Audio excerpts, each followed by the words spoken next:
مسیح میں آپ سب کی سلامتی ہو۔ سفینیہ 3 باب اور اس کی 12 آیت۔ میں تجھ میں ایک مظلوم اور مسکین بقیہ چھوڑ دوں گا اور وہ خداوند کے نام پر توکل کریں گے، آمین۔ جب سچا مذہب امیروں کے درمیان مرنے کو ہوتا ہے تو وہ دنیا کے غریبوں کے ہاں جگہ پاتا ہے، کیونکہ وہ ایمان میں دولت مند ہوتے ہیں۔ اب بھی خداوند نے اپنا ایماندار بقیہ بچا رکھا ہے۔ کیا میں اس بقیہ کا ایک فرد ہوں؟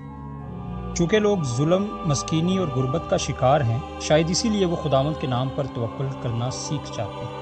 جو خود ہی اپنی نظروں میں نکما اور بیکار ہوتا ہے، اس کے لیے دانائی اسی بات میں ہے کہ کسی دوسرے کے نام کا سہارا لے، اور سب سے بہتر اور اعلیٰ نام یہوہ کا نام ہے۔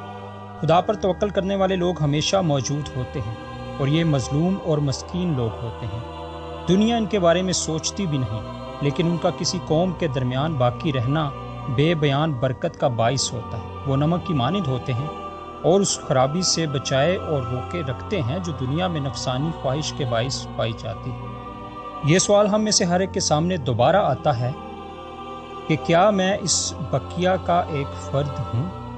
کیا میں اس گناہ کے ہاتھوں ظلم اٹھا رہا ہوں جو میرے اندر اور میری چاروں طرف ہے؟ کیا میں روح کا غریب ہوں؟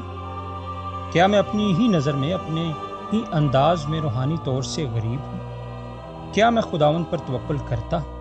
اگر ایسا ہے تو مجھے ایک خاص مقصد سے اس دنیا میں رکھا گیا ہے۔ خداوند اس مقصد کو پورا کرنے میں میری مدد کر، آمین۔